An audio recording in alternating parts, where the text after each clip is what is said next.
పంచాయతీలోను నోటా మొదటిసారిగా తొలిసారి గ్రామీణ ఓటర్లకు అవకాశం.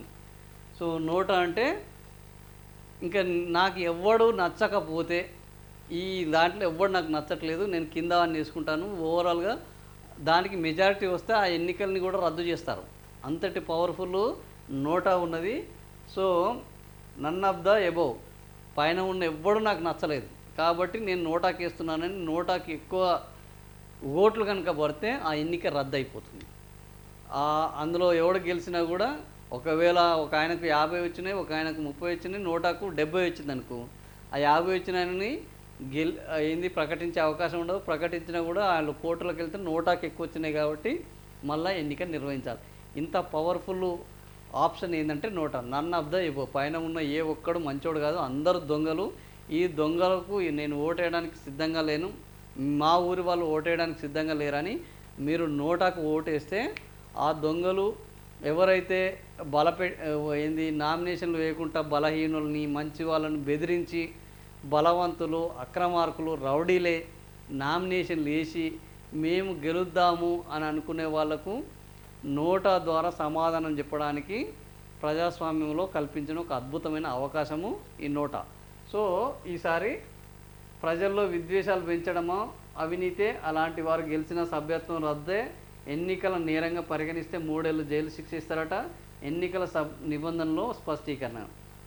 రాష్ట్రంలో జరగనున్న పంచాయతీ ఎన్నికల్లో సరికొత్త సౌకర్యాలు అందుబాటులోకి వస్తున్నాయట. కొత్తవి బ్యాలెట్ ద్వారా నిర్వహిస్తున్న సర్పంచి వార్డు సభ్యుల ఎన్నికల్లోనూ ఓటర్లకు నన్ ఆఫ్ ద ఎబో నోటా అవకాశాన్ని కల్పిస్తున్నారు. బ్యాలెట్ పత్రంపై అభ్యర్థుల గుర్తులతో పాటు నోటా గుర్తుని కూడా ముద్రిస్తున్నారు. అభ్యర్థులు ఎవరికి ఓటు వేసేందుకు సిద్ధంగా లేకపోతే ఓటరు నోటాకు ఓటు వేయొచ్చు. అలాగే ఓటర్లకు సమాచారం కోసం రాష్ట్ర ఎన్నికల సంఘం టీఈ పోల్ మొబైల్ యాప్ని తీసుకొచ్చింది. తెలంగాణ ఎలక్షన్ కమిషన్ పోల్ మొబైల్ని తీసుకొచ్చింది. సో ఈ యాప్ ద్వారా ఓటర్ స్లిప్ డౌన్లోడ్ చేసుకోవచ్చు. మీకు ఎవరిని అడగాల్సిన అవసరం లేదు. ఈ యాప్ డౌన్లోడ్ చేసుకుంటే అందులో ఓటర్ స్లిప్ కూడా వస్తుంది. పోలింగ్ కేంద్రం చిరునామా తెలుసుకోవచ్చు, పోలింగ్ ప్రక్రియ మీద ఫిర్యాదులు చేయవచ్చు, వాటి పరిష్కారం ఏ విధంగా ఉన్నది అని కూడా అందులో నువ్వు ఎప్పటికప్పుడు చూసుకోవచ్చు. ఎన్నికల నియమావళి ప్రకారం రాష్ట్ర మంత్రులు గ్రామాల్లో ఎన్నికల ప్రచారానికి వెళ్లాల్సి వస్తే అధికారిక వాహనాలు వాడొద్దు, సొంత వాహనాలను తీసుకెళ్ళాలి. ప్రభుత్వ సిబ్బందిని సైతం వారితో తీసుకెళ్ళొద్దు. మంది మార్బలంతో పోవద్దు. రియాం రియాం రియాం అనుకుంటా పైలట్ సౌండ్ వేసుకొని పోవద్దు. ఈ మంత్రులు నార్మల్గా మీ ఓన్ పర్సనల్ వెహికల్లో వెళ్ళాలి, గవర్నమెంట్ వెహికల్లో కూడా వెళ్ళొద్దు. వెళ్ళినట్టు ఎవరన్నా ఫోటోలు తీసి వీడియోలు తీసి ప్రతిపక్ష పార్టీలు కానీ ప్రత్యర్థులు కానీ వీడియోలు తీసి ఈ టీఈ మొబైల్ యాప్లో కనుక అప్లోడ్ చేసిరనుకో ఇంకా ఆయన పాటలు ఆయన పడాల్సిందే. ఆ తర్వాత ఆయన చూసుకుంటారు.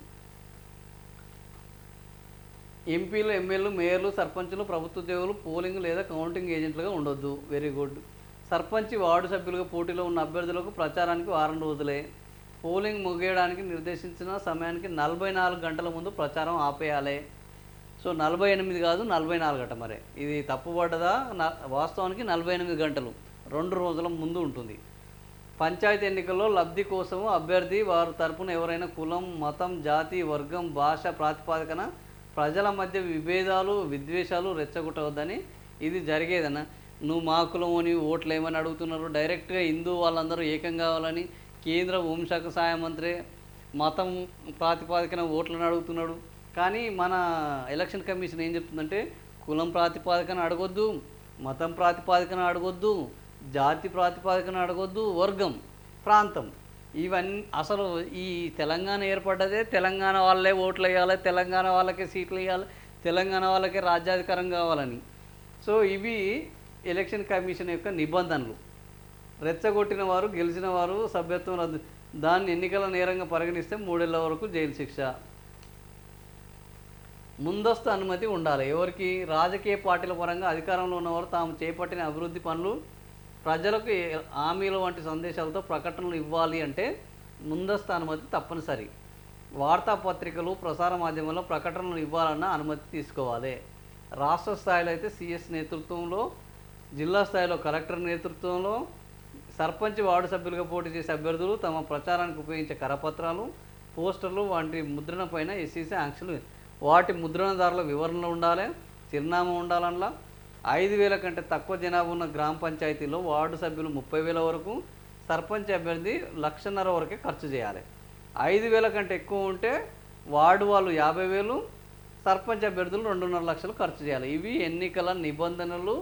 ఎన్నికల్లో ఎవరెవరు ఏమేమి చేయాలి, ఓటు ఎవరెవరికి వేయొచ్చు, ఎవరు నచ్చకపోతే నోటాకు ఎట్లా వేయొచ్చు, ఆ తర్వాత ఓటర్ స్లిప్లను ఎట్లా డౌన్లోడ్ చేసుకోవచ్చు, అధికార పార్టీల వాళ్ళు ఒకవేళ అధికారాన్ని దుర్వినియోగం చేస్తే ఏ విధంగా అడ్డుకట్ట వేయొచ్చు, వాళ్ళు ప్రకటనలు ఇవ్వాలంటే ఏ రకంగా ముందస్తు అనుమతి తీసుకోవాలి, ఇవన్నీ ఇందులో చెప్పడం జరిగింది.